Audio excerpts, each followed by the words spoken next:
Boa noite. O palestrante de hoje é Senhor Feijó.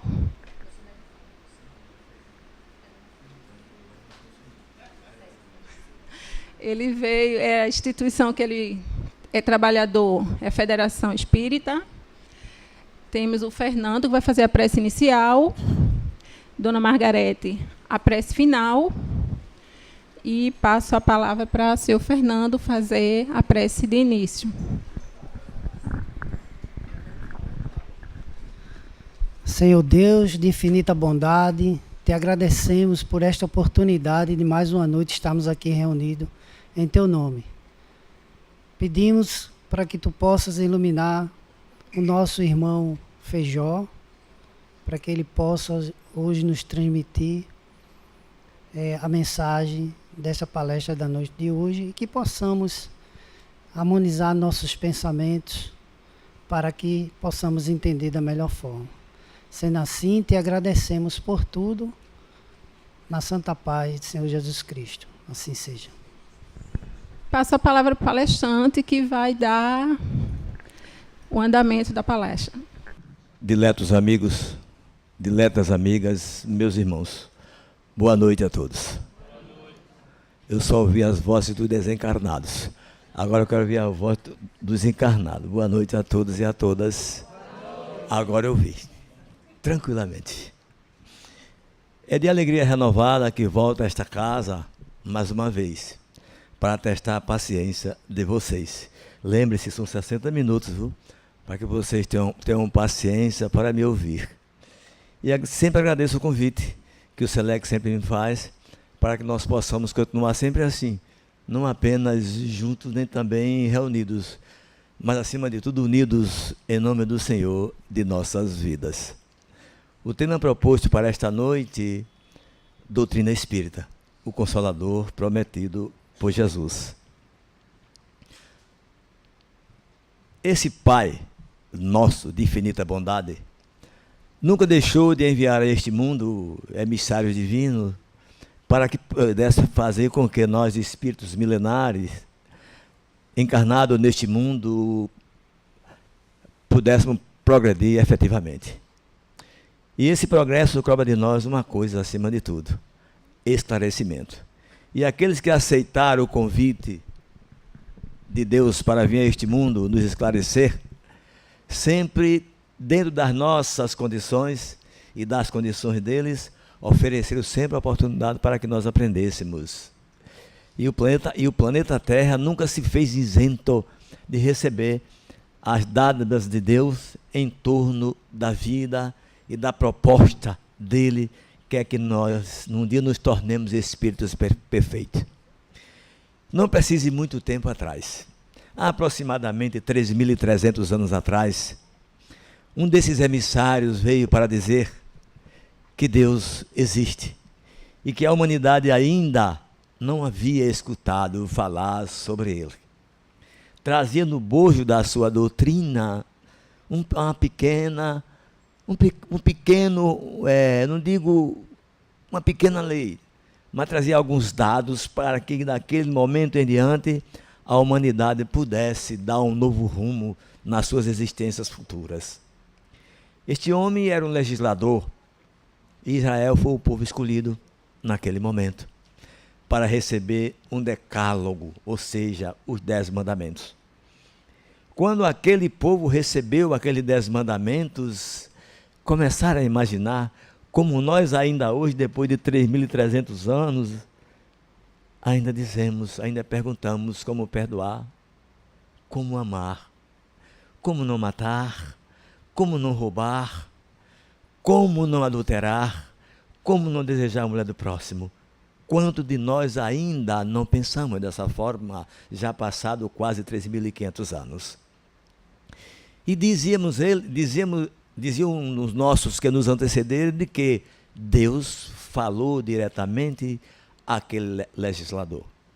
Consultando as informações dos Espíritos, o Espírito Emmanuel, no livro Consolador, na pergunta 249, ele nos esclarece com muita presteza acerca disso. Diz que aquela mensagem foi enviada, foi dado àquele legislador pelos emissários enviados por Jesus. Vejamos nós, 3.300 anos aproximadamente, Jesus já estava comandando as nossas situações, já estava comandando este planeta. Para muitos, ele só passou a existir de 2018 anos para cá. Para nós espíritas, não. Ele já existia antes de nós efetivamente existirmos. Esse microfone está brigando comigo. Então nós começamos a imaginar o quanto nós precisamos de procurar aprender com esses espíritos superiores que estão sempre junto a nós. E o decálogo é tido e reconhecido por nós, por todos nós, como a primeira revelação de Deus aos homens. O tempo tem sido nosso melhor amigo e Deus mais uma vez vem à tona.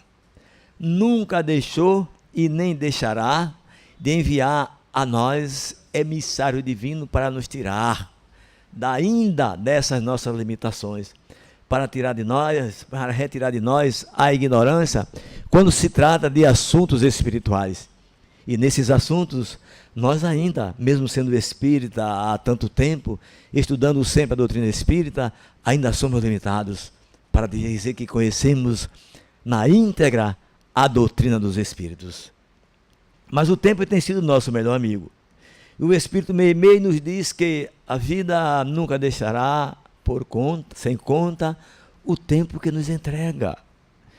E Deus, mais uma vez, nosso Pai amado, para não nos deixar órfãos, para que nós não sofrêssemos tanto nas futuras existências, resolve, pois, mandar a este mundo mais um emissário divino. Quem já leu aquela obra fantástica, A Caminho da Luz, percebe o que Emmanuel relata para nós, o Espírito Emmanuel relata para nós, acerca dessa importância que nós temos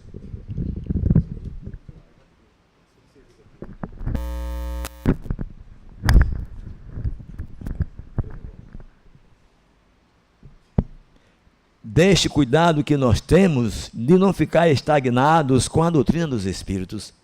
É necessário esse estudo constante para que nós possamos nos entender, para depois entender o mundo. Quando nós nos entendemos, começamos a entender as criaturas como elas são, independente do credo religioso que cada um, aqui ou fora, aí abrace. É isso que falta em nós, estudar a doutrina dos Espíritos. Pois é, e o Espírito Emmanuel nos diz, logo na abertura do livro A Caminho da Luz, que teve 2 momentos belíssimos para nós. Quando uma grande equipe espiritual se reuniu, os espíritos superiores se reuniram para definir daquela equipe de espíritos superiores que participou da construção deste mundo, para vir a este mundo trazer a mensagem de amor. Foi, pois, escolhido um dos arquitetos, Jesus de Nazaré, o nosso irmão maior. Vejamos, pois, a importância de Jesus para cada um de nós. A importância desse Consolador prometido por ele para cada um de nós. Vejamos a sua chegada, dizendo que não veio a este mundo para destruir as leis divinas, mas, acima de tudo, dá-lhe o seu verdadeiro cumprimento. Os 10 mandamentos, talvez, tenha sido muito difícil para nós assimilarmos. Eram 10 itens, nós ainda somos assim, né? Quando a mensagem é muito longa, a gente lê a mensagem e deixa para lá porque torna-se cansativo, dizemos isso. Mas a inteligência suprema, causa primária de todo esse universo nosso, mandou o seu Filho com 12 mandamentos apenas. O primeiro seria que nós amássemos ao nosso Pai. E o segundo, que nós amássemos o nosso próximo como a nós mesmos.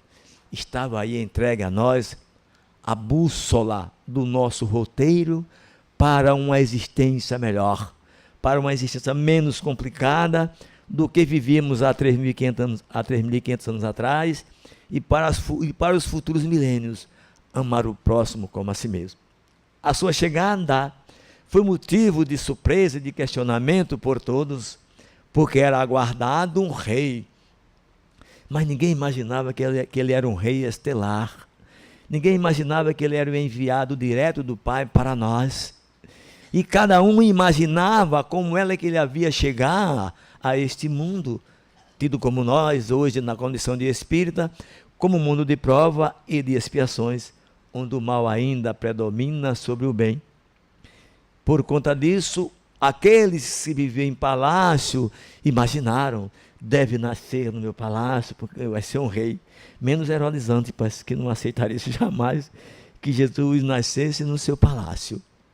As casas mais humildes, nos arredores de Jerusalém, devem nascer no meu lar.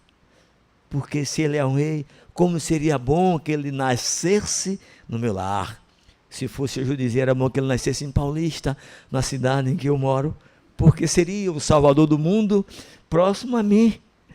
Todo mundo pensava dessa forma, e ele não. Não escolheu o maior palácio, nem o menor palacete, nem a casa mais humílima que existia na época. Escolheu, como todos vocês sabem, né? Um reduto de uma estrebaria. O único calor que recebeu foi dos animais que ele rodeava, de alguns animais que ele rodeava, mesmo na noite fria de Belém de Judá. Estava dado início àquilo que nós mais buscávamos, sem perceber que cada um de nós, mesmo em datas longínquas, nós pensávamos em ser melhor do que era. Apesar dos conflitos de guerras religiosas que antecederam na sua vinda, mesmo recebendo os 10 mandamentos, o mundo mergulhava numa instabilidade religiosa muito grande. E ele, mesmo sendo governador deste mundo, disse: não, eu preciso de almas próximas a mim. Eu preciso de irmãos meus que são todos filhos do mesmo Pai, que é Deus, que é o meu Deus de infinita bondade. E reuniu em torno de 12. Começando por aqueles mais humildes nas suas profissões. Fui lá, no mar sereno da Galiléia, onde escolheu homem de mãos calejadas, de tanto arrastar aquelas cordas grossas conhecidas como os camelos da época, né? Para levar a boa nova a quem quisesse e a quem também não quisesse. Mas não deixou de buscar lá,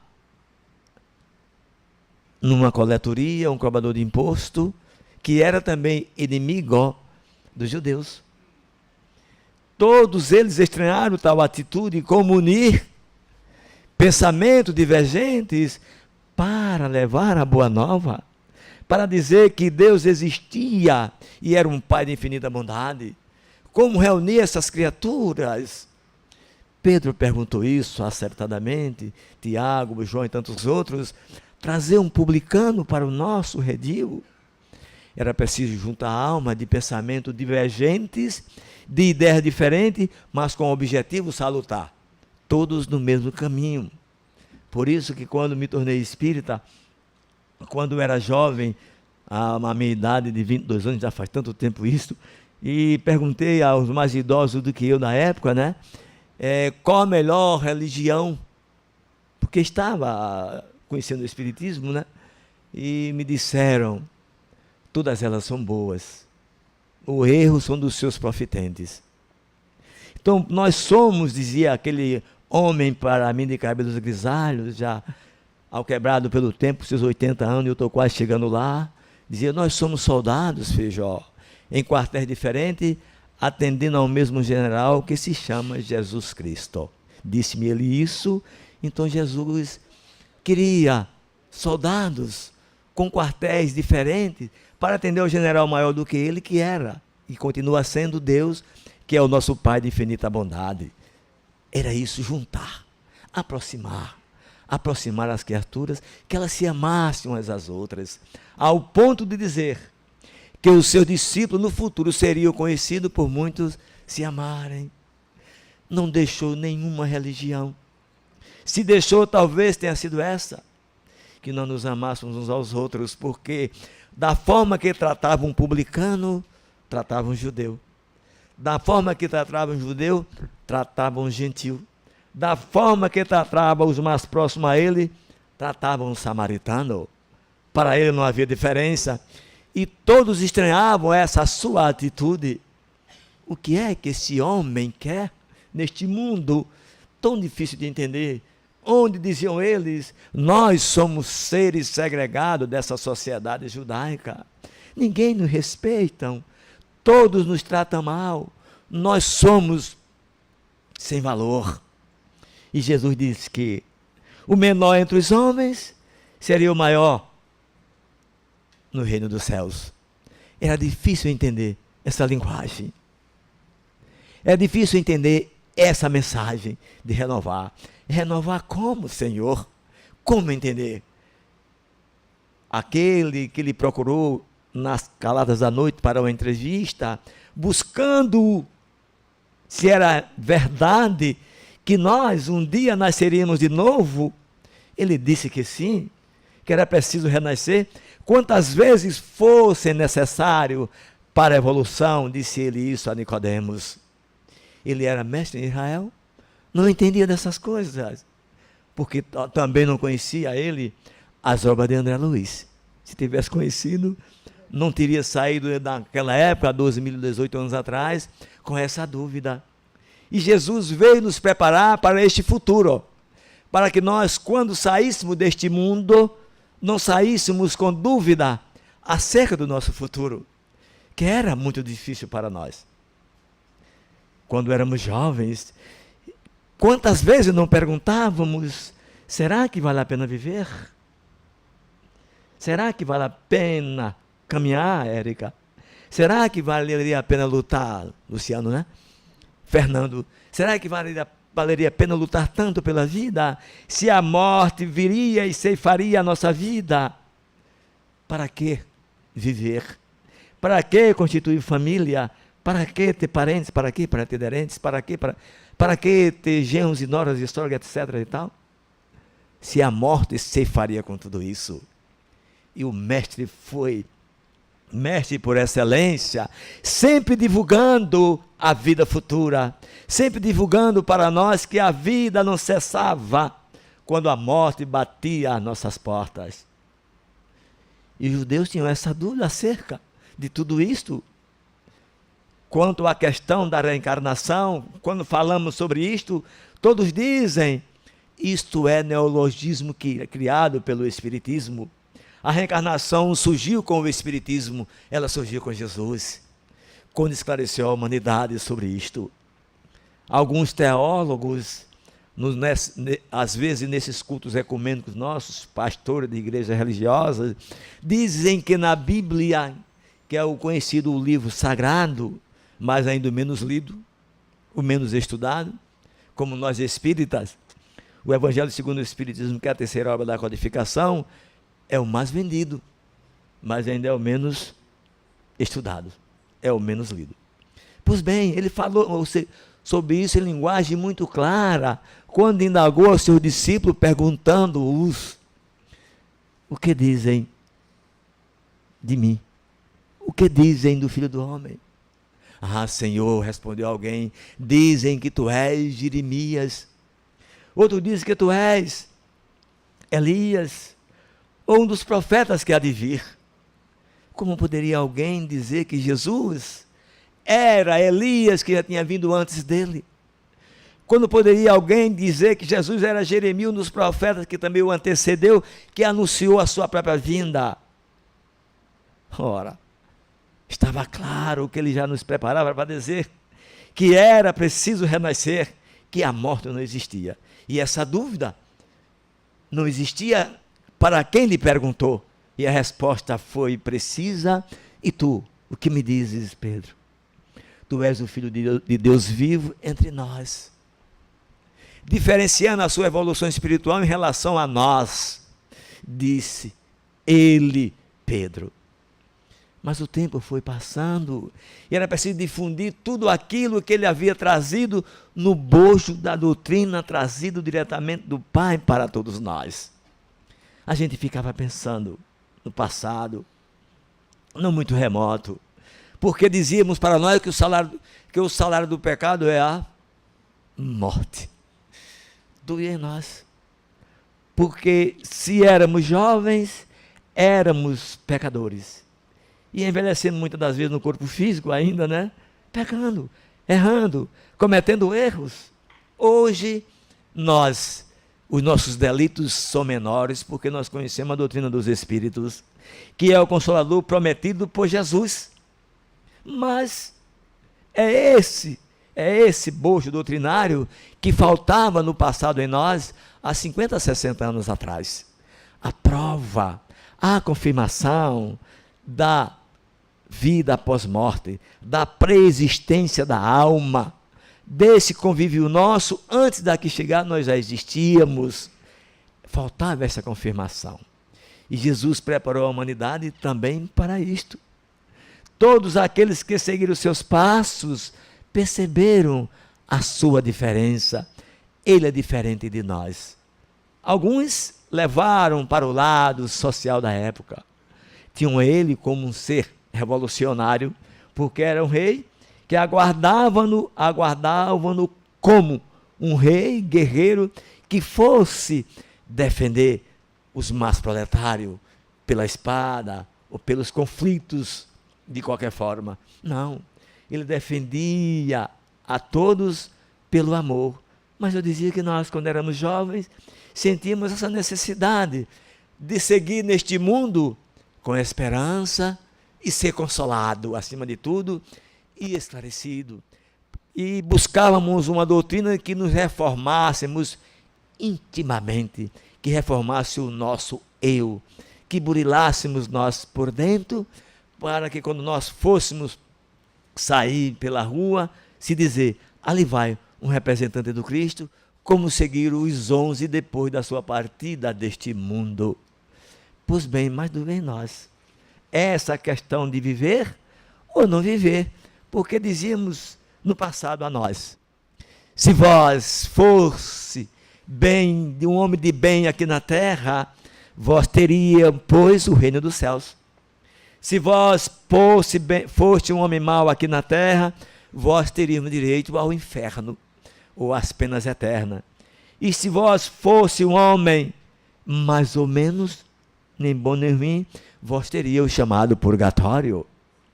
Vejam que consolo, que esperança para nós, filhos de Deus, de um Pai de infinita bondade.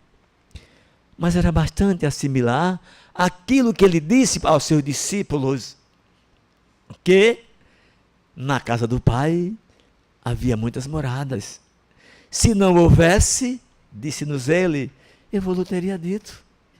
Eu vou embora, numa linguagem figurada nossa, eu vou embora deste mundo, mas vou reservar um lugar para cada um. Na casa de meu Pai há muitas moradas. A mim foi dito quando jovem que só era 3 lugares: o céu, o inferno e o purgatório. Ou nós concordamos com Jesus, ou nós concordamos com aqueles que querem permanecer a humanidade na ignorância. Entre os homens e Jesus, nós caminharemos, pois, com ele. Com essa liberdade de estudo, de esclarecimento, nós pensamos dessa forma, que Deus sempre mandou para este mundo emissário divino. E de século em século sempre veio para nós esses emissários divinos. Após ensinar a todos e amar a todos, quando colocaram no patíbulo da cruz, condenado por um crime que não cometeu. Por se dizer filho de Deus, hoje nós podemos dizer livre e abertamente somos filhos de Deus. E ele foi condenado por isso, por dizer-se filho de Deus, por nenhum crime ter sido cometido. Mas a lei romana permitia a qualquer réu que saísse lá do pretório até o Monte das Caveiras, onde ia ser crucificado, se surgisse alguém que dissesse, ele me fez um bem, ele voltaria para o novo julgamento. Não sei se era a primeira, segunda ou terceira instância, mas ele voltaria. Ele voltaria. Mas não apareceu um. Onde estava Bartimeu, o cego curado em Jericó? Onde estava a hemorroísa? Onde estavam os 10 leprosos? Onde estava o filho do centurião? Onde estava a samaritana que bebeu da água que lhe confortou para o resto das suas existências futuras? Nenhuma apareceu. O que apareceu foi um homem no anonimato, que não sabemos seu nome, da cidade de Sirineia, que não passava ali por acaso, para levar a cruz até lá. E foi o único momento que o mestre amado teve a oportunidade de erguer a sua cabeça e olhar para a multidão que lhe acompanhava. E percebeu que das cruzes que aqueles que lhe acompanhavam carregavam, todas elas eram mais pesadas do que a dele. Mais pesada do que a dele. Que ele viu cruz de egoísmo, de vaidade, de luxúria, de orgulho, e a cruz dele não tinha mágoa de ninguém. Por isso que ele disse, não chorei por mim, filha de Jerusalém, chorei por vós mesmos. Porque o futuro trazia para nós esse choro que nós temos hoje.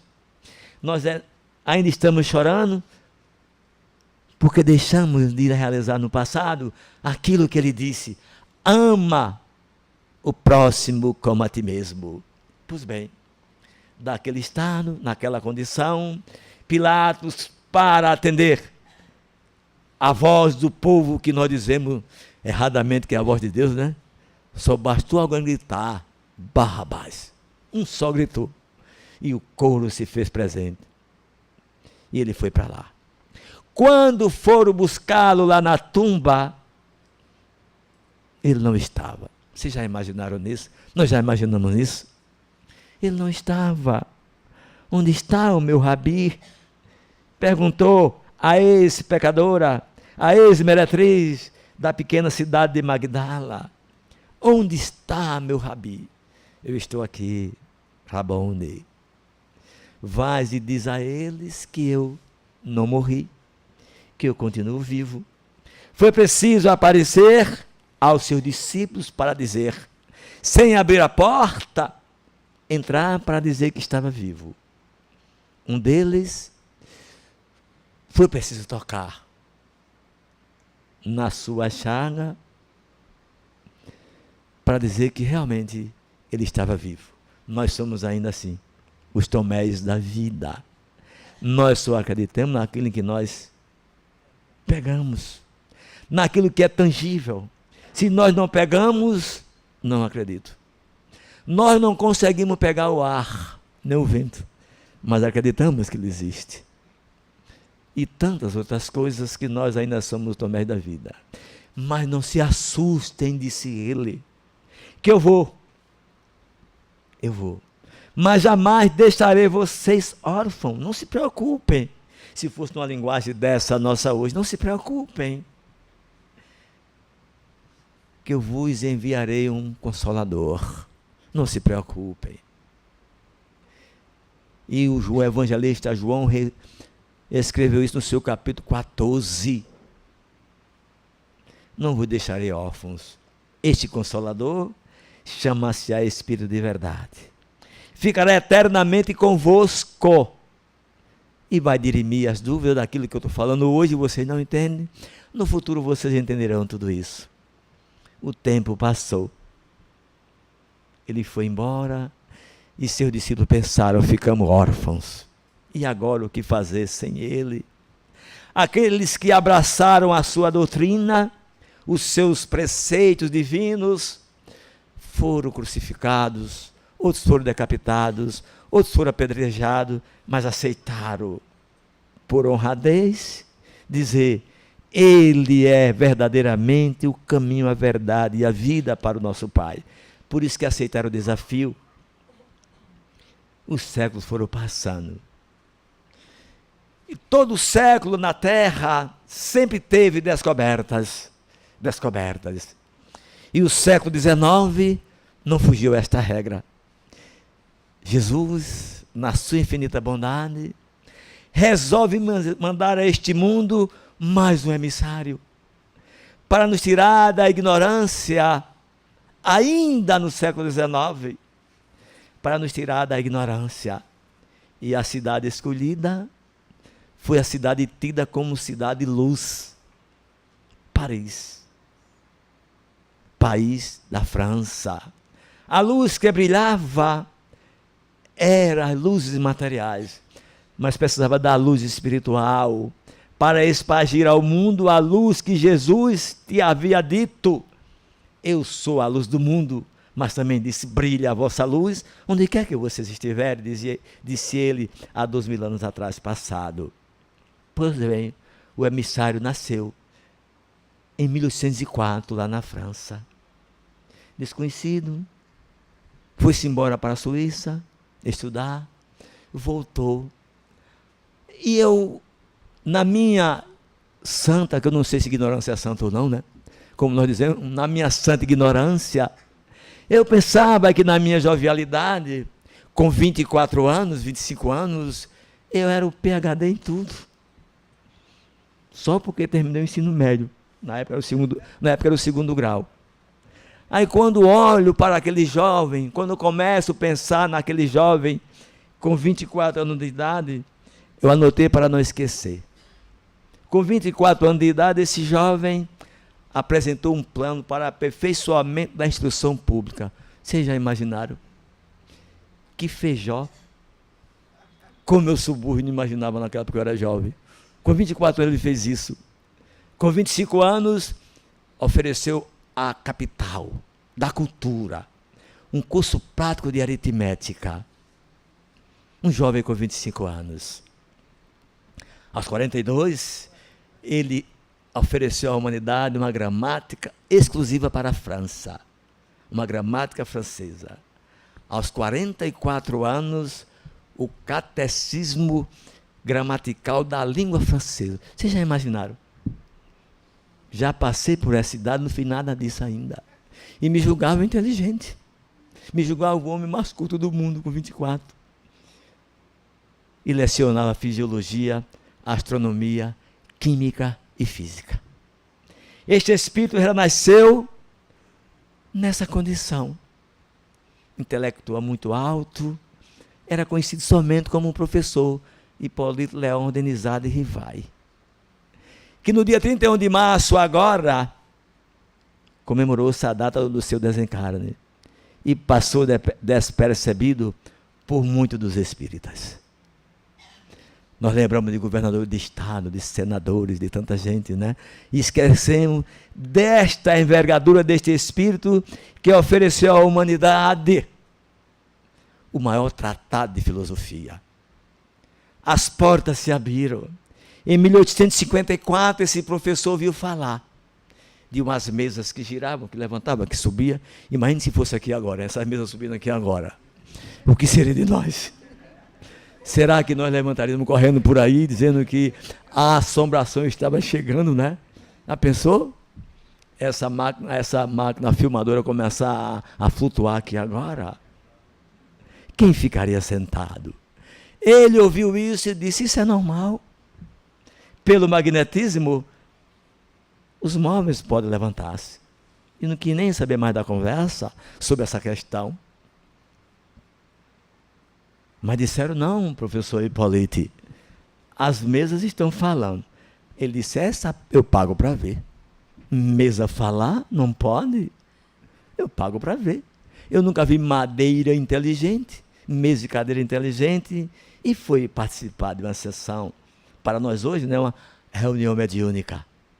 Foi quando começou o primeiro contato de Kardec, aliás, do professor Hipólito Leonizade Rivai, com aqueles que haviam morrido.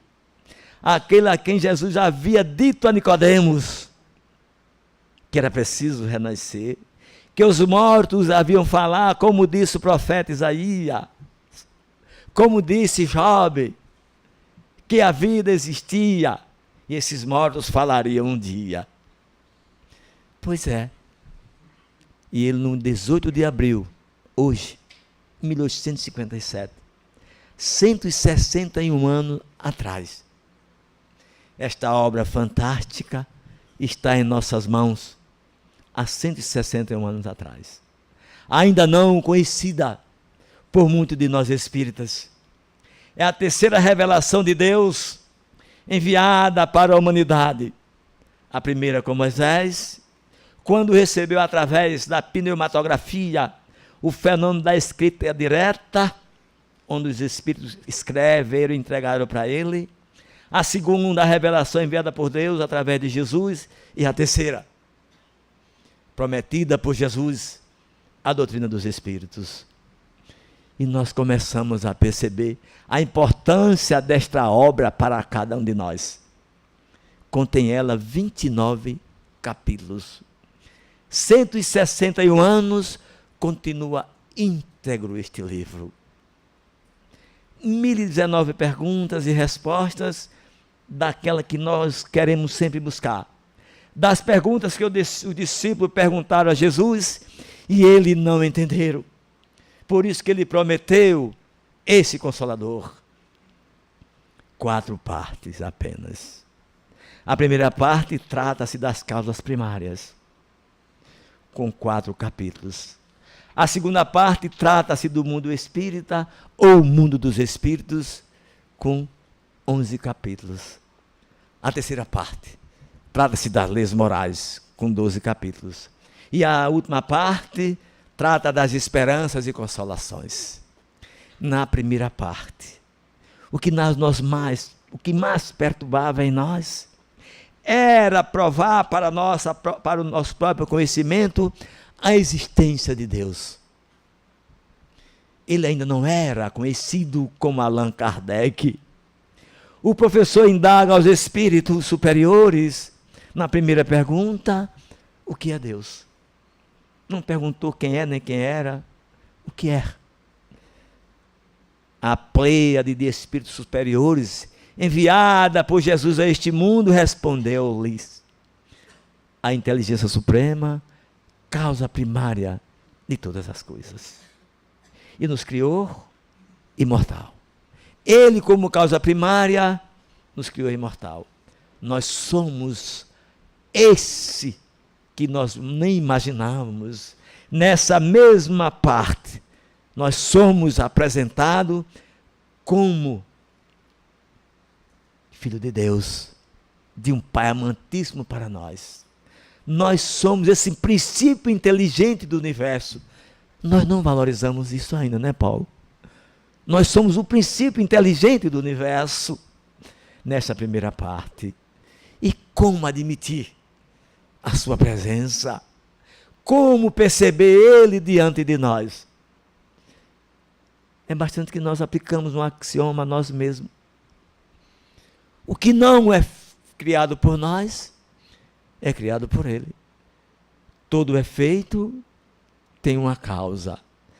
Qual a causa desse existir? Quem criou isso? Quando eu era aluno da escola secundária, tem a chamada tabela periódica, né? Quem estudou química sabe disso, né? São 109 elementos, se não me falha a memória, que já está com 70 anos, já um pouquinho desgastada. E quando o professor ia para o quadro, eu já era espírita, né? Ele explicando que e descobriu tantos elementos químicos, tal e tal e tal, eu perguntava: quem criou tudo isso? O homem se orgulha por ter descoberto, mas não pergunta a si mesmo quem criou. Quem criou tudo isto? O homem descobre minérios, já está dividindo o átomo, mas não pergunta a si mesmo quem criou tudo isto. Isaac Newton diz que quem criou tudo isso é a força motriz de nossas vidas, Deus. Einstein diz: quem criou tudo isto foi o Criador incriado. Vejamos nós, a ciência aliada à própria religiosidade. Homens fantásticos que por aqui passaram como emissário na ciência, reconhece Deus como Criador de tudo. Meus irmãos, meus amigos, precisamos penetrar no âmago dessas questões, desta obra, que tanto bem tem feito a cada um de nós. E vamos nós navegando e chegamos na segunda parte, quando trata do mundo espírita, o mundo dos espíritos. E ele perguntou aos espíritos superiores: quem nós podemos ter como modelo para seguir os passos? Vocês já ouviram isso, eu tenho certeza, tanto quanto eu. E a gente sempre fala porque água mole em pedra dura, né? Tanto bate até que fura. E falar sobre Jesus não nos cansará nunca, porque Ele é a luz. Ele é esse hífen de luz entre nós e o Criador. E os Espíritos responderam: Jesus é o modelo que nós temos que seguir. Ninguém vai seguir aqui Feijó, ninguém vai seguir Érica, ninguém vai seguir o presidente da federação ou de qualquer instituição religiosa. Seguir Jesus é o modelo que nós temos que seguir. Mas foi perguntado também: onde está escrita a lei de Deus? Eu gostaria de ouvir, que eu não sei. Olha, bem que era quem me disse: povo que sabe tudo, Feijó. Na consciência. E se essa consciência estiver tranquila pelo dever cumprido, melhor ainda. Nós somos espíritos. Nada melhor do que andar no dia de amanhã com a consciência no dever cumprido do dia de hoje. Quando eu digo amanhã, não é quinta-feira, não. No amanhã, milênios afora. Porque não sabemos onde estaremos daqui a 1 milênio de anos. Que nós somos eternos. Vamos navegar por aí, pelas estradas da vida, para perceber a importância desses ensinos para cada um de nós. E as perguntas foram sendo feitas, mas os Espíritos falaram. Aqueles que estavam segundo o conceito humano, que haviam desencarnado, na linguagem ainda teológica, não estavam no céu nem também no inferno. Estavam livres para dizer que a vida existia em toda a sua plenitude. Entregaram a Kardec esta obra para que ele fosse levar. Obras foram queimadas pelo ato de fé em Barcelona, mas ele insistiu. Quem já leu aquele prolegômenos no início da apresentação desta obra, deve ter sido, acho que vocês receberam até uma mensagem sobre Kardec e a doutrina dos Espíritos. Precisamos valorizar cada momento em nossa vida para aprender constantemente com esses Espíritos que sempre estão à nossa disposição quando nós assim o permitimos. E chegamos lá na terceira parte, que trata das leis morais. Lei de conservação, lei de destruição, lei de sociedade, lei de igualdade. Tudo isso Jesus disse no passado, aproveitando que ele tentou unir as criaturas e mandou essa terceira parte das leis morais para todos nós, dizendo que nós somos todos iguais. E tem uma pergunta interessante. Se nós, nesse momento, neste corpo masculino, somos iguais a quem está no corpo feminino. Alguns de nós ainda sentem superiores às mulheres e batem no peito muito orgulhosos: eu sou machista. Não é isto? O lado feminino diz: eu sou feminista. E amanhã talvez não saiba como irá renascer, se vai ser o oposto. Qual é o seu nome? Amanhã eu posso ser Ligiane, amanhã pode ser Feijó. Não é, Ligiane? Então nós não somos machista nem feminista, nós somos espíritos. Eu sempre digo isto: nós estamos nisso, mas não somos isto.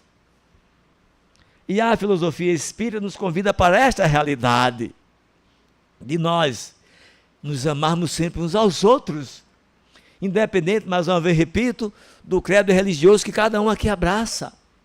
Porque ao sairmos daqui para outras esferas, não vai ser perguntado se ela era espírita, se ele era budista, se ele era protestante, se ele era católico, se ele era ateísta, mas se perguntar nada disso. Nós escrevemos nos livros da nossa vida, pela nossa consciência, aquilo que nós fazemos de bem será somado. As virtudes e os defeitos são os patrimônios que nós vamos levar daqui para lá. Não adianta, diz um compositor bem antigo aí, né? Não adianta quem tem a minha idade jovem como eu, lembra desta música. Não adianta a igreja e fazer, olha aqui a jovem dizendo, não adianta a igreja rezar e fazer tudo errado. Não adianta vir ao SELEC, ou a Federação Espírita Pernambucana, rezar, tomar água fluidificada, tomar passe e fazer tudo errado. É essa postura que nós espíritas temos que assumir quando assumimos o compromisso de dizer, nós somos espíritas. Aí vai lá, quando chegamos na escala espírita, olha Jesus, mais presente.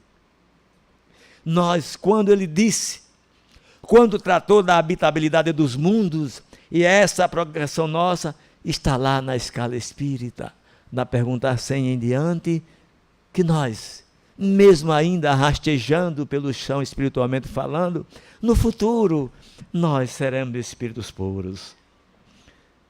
Talvez eu daqui a 1 trilhão de anos eu chegue lá, mas chegarei um dia. Não importa. Estamos plantando para colher amanhã. E na parábola do semeador, que é a parábola das parábolas, é o convite para todos nós.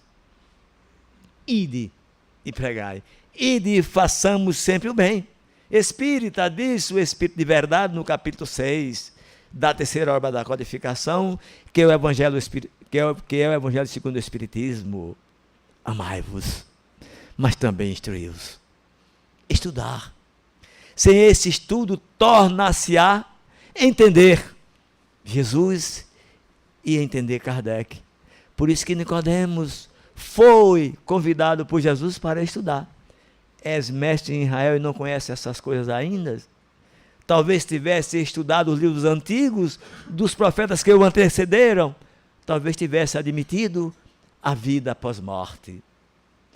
Na quarta parte, trata das esperanças e consolações. São 2 capítulos apenas.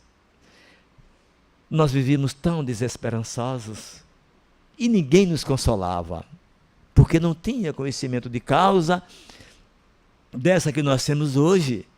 Porque quando adoecíamos, é para adoecer mesmo. Quando morríamos, tudo se acabava. E em vez de nós começarmos a amar a Deus, nós começamos a temê-lo, ou então até a não amá-lo. Porque ceifar as nossas vidas era ruim para todos nós. Entender Deus. A doutrina dos Espíritos nos convida para amar a Deus.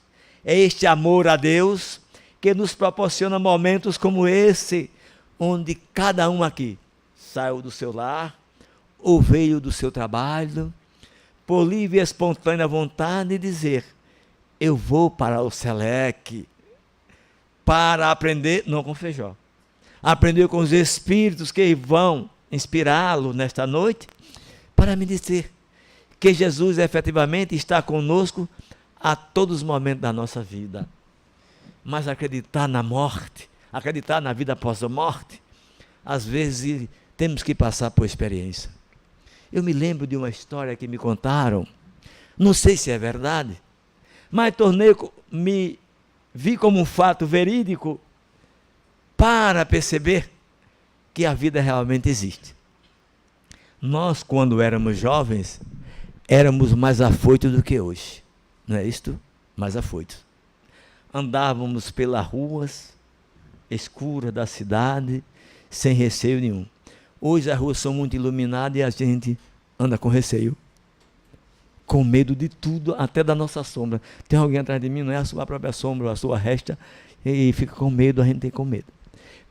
Ainda não adquirimos a fé raciocinada, aquela fé que Kardec nos ensina, fé em Deus. A fé do tamanho de um grão de mostarda, da qual dizia Jesus que quem a tivesse seria capaz de superar todas as suas dificuldades. E o jovem era afoito. Estava numa festa assim e embelezou-se por uma jovem. E nesse contato, nessa conversa toda, ofereceu-lhe a cordialidade de levar até a sua casa. Não admitia a vida após morte, mas tinha um certo receio. Nós somos assim, sabe? Éramos assim, quando éramos jovens. Não acreditávamos na vida após a morte, mas tinha medo de quem morreu. Não dá para entender. Não é verdade? Não era assim? Não acreditávamos, não. Morreu, acabou. Mas tinha medo de quem morria. Hoje não somos mais assim. Hoje nós temos medo de quem está preso ao corpo físico, não mais de quem já morreu. Esse é o comportamento do espírita, daqueles que não são, ainda batem na madeira para não encontrar. Mas ele tinha esse receio e foi levar a jovem em casa. Só que de onde ele saiu para chegar à casa da sua paixão avassaladora, tem que passar na frente do cemitério. Você imagina só. E ele disse: o que é que eu vou fazer agora? Mas vou, corajoso, né? Não podia farrapar diante de uma jovem, né? De mostrar que era forte. Atravessou. Mas já pensou na volta: como é que eu vou voltar sozinho? E o caminho não tinha nenhuma variante para ele passar, tinha que passar pela porta do cemitério. E ficou pedindo a Deus que alguém viesse para que ele... E Deus atendeu, viu? A mente dele. Quando ele vinha caminhando, percebeu que um senhor aproximou-se dele e disse: pronto, a minha salvação. E foi conversando, batendo papo com ele, e atravessou o cemitério aliviado. Mas ficou com aquela preocupação, aquela incerteza. Me diga uma coisa, Senhor. Eu sempre tive medo de passar em porta de cemitério. E o Senhor me deu uma coragem. Como o Senhor conseguiu essa coragem de passar pela frente do cemitério? Perdeu o medo. Me diga o remédio. Ele disse: depois que eu morri. Vocês imaginam? Vocês imaginem só. Depois que eu morri, perdi o medo disso. Isso no século atrás era para amedrontar qualquer um. Hoje nós somos assim. Por admitir a imortalidade da alma, a gente não tem mais esse receio. Eu estava, sexta-feira passada, eu completei mais um ano de existência terrena. Estava em minha casa, sentado, o telefone toca e diz: olha, a nossa mana não está bem, desencarnou. Já pensou se eu não fosse espírito? No meu aniversário, a irmã morreu, meu Deus do céu. Mas fomos tratar do trâmite do enterro, lembrando de Jesus, deixar que os mortos, né, enterram os seus mortos. Eu estava trabalhando, deixei terminar o expediente para ir resolver os problemas, entre aspas, deles. E chegamos na hora do velório, eu, o único espírito da família. Tem família, tem um que é protestante, outro é evangélico, outro é católico, outro é espiritólogo, gosta do espiritismo e do catolicismo, e está lá todo mundo, cada um falando. E desespero de causa. A irmã estava sofrendo tanto, presa ao corpo já um pouco alquebrado pelo tempo, com 56 anos de idade. Chegou a vez do espírita falar, imagina, né? Falar de morte. E o corpo lá, o esquife. E eu disse: como o Papai do Céu foi bom para mim. Me deu um presente no dia do meu aniversário, imagina. As pessoas se entreolharam neles, como é que pode? Receber um presente, recebi. Que Papai do Céu libertou este espírito que estava enclausurado há 57 anos, há 56 anos, e já quase uma década sofrendo tanto nesse corpo atrofiado. Todos entenderam a linguagem espírita. Por isso que Jesus tem sido o maior amigo nosso. E essa doutrina dos espíritos tem nos fortalecido e nos esclarecido a cada dia da nossa vida. Morrer não é morrer, é libertar-se. E quem estuda a doutrina espírita jamais se amedrontará na hora do seu desencarne. Tenho certeza que nenhum aqui tem medo de desencarnar, tem? Mas se for daqui a pouco, mas se for daqui a pouco, mas se for daqui a pouco, né? Nós somos assim ainda. O que vale para nós é aquilo que é palpável. É palpável. Alguém que partiu, nós sempre ficamos apegados. Isto não é amor. E o apego geralmente não, prejudica quem foi deste mundo para outro melhor. Nós temos que amar a criatura. E a maior forma de amar é libertando, já disse Jesus. Quem ama, liberta, não escraviza, não escraviza. Isso no nosso convívio físico. E após a partida, melhor ainda. Por isso que a doutrina dos Espíritos, além de ser o Consolador prometido por Jesus, é o reformador do eu. E tenho certeza que cada um aqui já não é mais como era antes de ser espírita. Já mudamos um pouco, não é verdade? Já andamos de cabeça erguida e dizemos assim, eu sou espírita, né? Onde chega, tenho certeza que ninguém mais esconde dentro da bolsa o Evangelho segundo o Espiritismo, que ninguém esconde mais dentro da bolsa o livro dos Espíritos, não é verdade? É alguém que recebe um troco a mais e diz, eu vou voltar para devolver, e a pessoa se espanta, mas você trouxe, eu trouxe porque eu sou espírita. Que amanhã sabe que poderá custar muito mais caro. Por isso que Jesus disse, deste mundo ninguém sairá sem pagar o último cetil. E se nós queremos nos libertar deste mundo mais aliviado do que chegamos, necessário se faz estudar a doutrina dos Espíritos. É isso que os Espíritos têm pedido a cada um de nós, não é verdade? Fazer o EJA, como dizia Paulo, estudo sistemático da doutrina dos Espíritos. Ninguém neste mundo aqui hoje, na condição de espírita, vai sair dele na ignorância. Quando desencarnar, vai perceber que desencarnou, com certeza? Vai. Não vai, não? Esse tempo vai ser ter, vai passar pela parede, não pode ser eu, não passo pela parede. Não é verdade?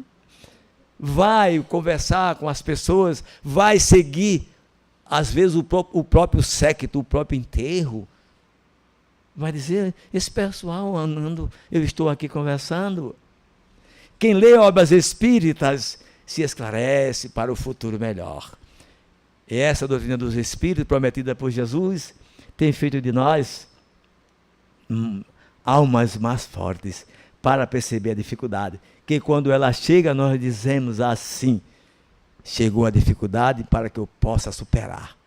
E ele jamais colocou, e nem coloca, fardos pesados em ombros leves. As nossas dores são proporcionais às nossas forças ou aos nossos conhecimentos. Tenho certeza que nenhum aqui reclama mais da vida. Reclama? Reclama nada, duvido. Quando chove, agradece. Quando faz sol, agradece. Quando o ônibus está cheio, lotado, agradece. Quando não demora a chegar, agradece. Que nós somos espíritas, vibramos sempre para que o mundo melhore. E só melhora emanando pensamentos bons. Meus queridos, meus amigos, Érica disse, Feijó, faltam 5 minutos. E faltou também, mas o assunto encerrou. Porque os espíritos são assim, sabe? Sempre combinam com o relógio, com a diretora da mesa e conosco. Encerrou o conhecimento, encerrou também o tempo. Mas eu deixo para vós todos um abraço fraterno de todos nós que fazemos a Federação Espírita Pernambucana. Que nós possamos estar sempre assim. Quando sair do centro espírita, saber qual o nome dela, qual o nome dele. Porque às vezes a gente senta aí junto uma hora e não sabe o nome da pessoa. Às vezes mora no mesmo prédio, vizinho de apartamento. Eita, você mora lá há 10 anos, 15 anos, e vem se vê aqui no centro espírita. Lembremos de Jesus. Meus discípulos serão conhecidos por muitos se amarem. Quem ama, se apresenta. Como vai você? Bom dia, boa tarde, boa noite. E Jesus era assim. Cumprimentava a todos com a simples palavra. A paz vos trago, a paz vos dou. Muita paz para todos. Agradecer ao nosso palestrante, Feijó, não é mais o senhor Feijó. Pelo banquete espiritual da noite de hoje, foi maravilhoso. Que ele volte outras vezes. Leve o abraço fraterno do Selec. E vamos passar a palavra para a Margarete fazer a prece final.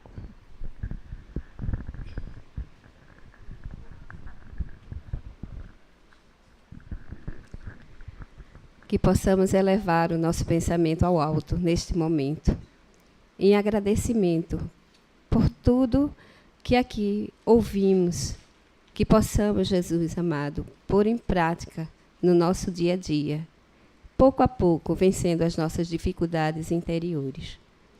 Que Tu, Mestre Divino, nos envolva, nos aconchegue e nos ampare, como sempre o fazes, para que possamos, Senhor, seguir contigo e para Ti hoje e sempre.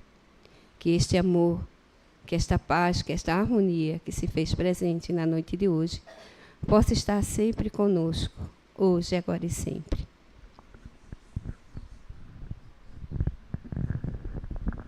O passe é individual.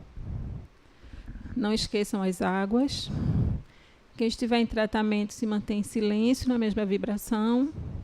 Que possamos seguir na paz de Jesus. Que assim seja.